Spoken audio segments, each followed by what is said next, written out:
taurai nyaya yenyu kuna mambo zvino chinyaya yei. Pane anonzi Nomeni Wanza. Ndakaenda kwaari ndichinomuti sekuru ndoda kutanga business. Pandoita business remafoni. Sekuru vaindobva vanditi zvonizvo izvezvi kunonzi kwakadhakwa. Saka zvatingaita ndezvekuti wandipa mari yakuda kutangisa business. Toisa mubusiness. Takaisa mubusiness iwo ndopota ndichikupa profit. Ndakupa profit capital nendinayo.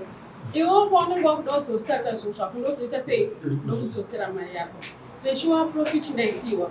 But apa pachakunetsa Nomeni Wanza.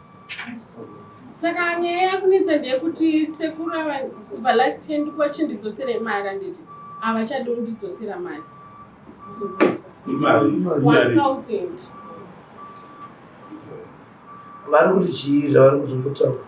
Ndaitaura navo vaiti vakatati pane marambiro avari kuita unozoona kuti kuramba. Inini pandaitaura navo vakanditi vachange vachindipa mari mbichana mbichana kuti vandipe yese ka1 havasi kukwanisa kuwana mari ka1 ndobva ndavachiurai saka mune maundipa sei zvakanzi nechikupa $200 every month.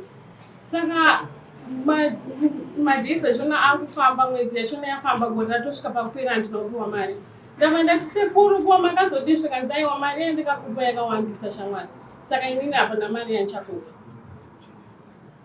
So akaitwa venture into business.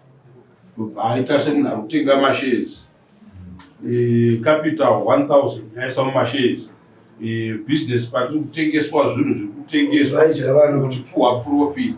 Paprofit yamaipuhwa yachona kana kuti pamari yamakanga makawirirana yakanga iri mari yavaikupai pamwedzi pacho. $100. Saka mukufunga kwenyu vanga vakakupai kumwedzi ngana. Iri kuma toti 1.3 yavakandipa vachindipa $100. 1.3. So munhu wechitsotsi kana ari wechitsotsi ari kutoverenga kuti ndakadzosera 1000 munhu plus $300 profit yandakadii yandakamupa.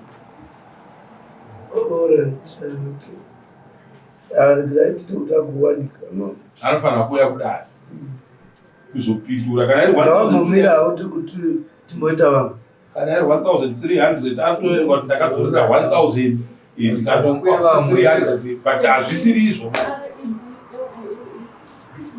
Iwe anodaro vamwe vawe saka yatomamazuru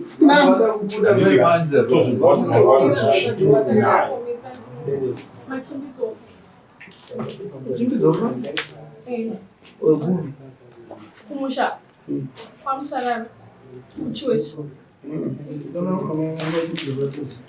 All right.